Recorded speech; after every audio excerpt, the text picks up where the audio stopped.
Sancti. Amen. Magandang umaga sa ating lahat sa amang panig ng buong mundo. Mga nakikinig ngayon at nanonood, atin naman pakinggan ang mabuting balita ng Panginoon ayon kay San Mateo. Glory to you, Lord Jesus Christ. Noong panahong iyon, na makarating kay Herodes na tetrarka ang balita tungkol kay Jesus. Sinabi niya sa kanyang mga lingkod, siya ay si Juan Bautista, na muling nabuhay, kaya siya nakagawa ng mga himala. Si Herodes ang nagpahuli, nagpagapos at nagpabilanggo kay Juan. Ang dahilan ay si Herodias na asawa ng kapatid niyang si Felipe. Laging sinasabi ni Juan kay Herodes, hindi matuwid na magsama kayo ng asawa ng iyong kapatid. Ibig ni Herodes na ipapatay si Juan, ngunit natatakot siya sa mga Hudyo sapagkat kinikilala nilang propeta si Juan Bautista. Nang dumating ang kaarawan ni Herodes, sumayaw sa harapan ng mga panauhin ang anak ni Herodias. Labis na nasiyahan si Herodes.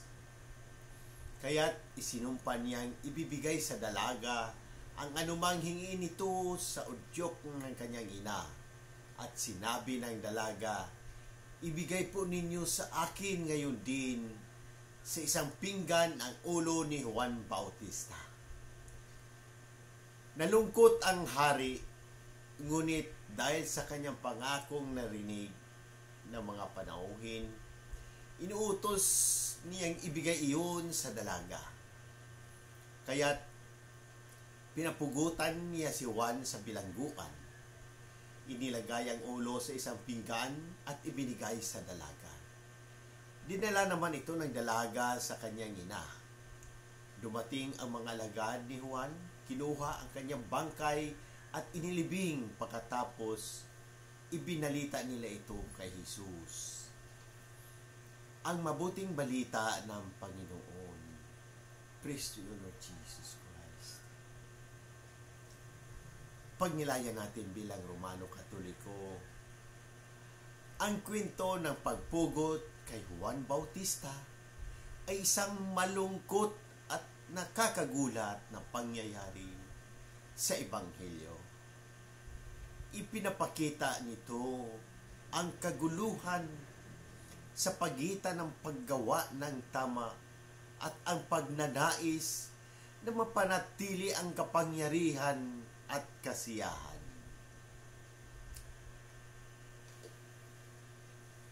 Ng mga tao. Si Juan Bautista ay isang tapat na propeta na hindi natakot ipahayag ang katotohanan kahit palaban ito sa mga makapangyarihan. Sa kabila ng kanyang kamatayan, ang kanyang katapangan at katapatan sa Diyos ay nagiging inspirasyon para sa atin. Ano ang mga aral dito? Una, katapatan sa katotohanan. Tulad ni Juan Bautista, tinatawag tayong maging tapat sa pagsasabi ng katotohanan, kahit na ito'y maaring magdala ng panganib o hindi kasiyahan mula sa iba.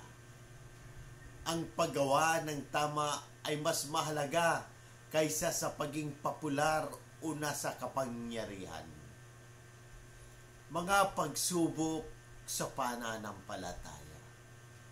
Sa harap ng mga pagsubok at pang-aapi, ang ating pananampalataya sa Diyos ay dapat manatiling matatag. Hindi tayo dapat panghinaan ng loob sapagkat ang ating Panginoon ay kasama natin sa bawat hakbang. Pangatlo, pananagutan ng mga pinuno. Ang kwento ay isang paalaala rin para sa mga pinuno na ang kanilang mga desisyon ay may malaking epekto sa buhay ng iba. Kailangan maging maingat at mapanagutan ang bawat hakbang, lalo na sa pagsunod sa kalooban ng Diyos.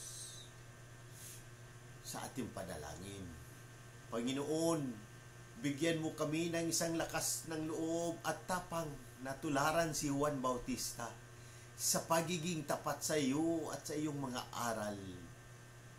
Tulungan mo kaming manatiling matatag sa harap ng mga pagsubok at maging mabuting saksi ng iyong pagmamahal at katotohanan. Amen. Sa muli, hinihikayat ko ang lahat, Katoliko man o hindi, na magtanong at pagnilayan ang mensahe ng Ebanghilyong ito. Kung may mga katanungan kayo tungkol sa pananampalataya, ang ating simbahan o anumang aspeto ng ating buhay, bukas ang aking puso na sagutin ang mga ito.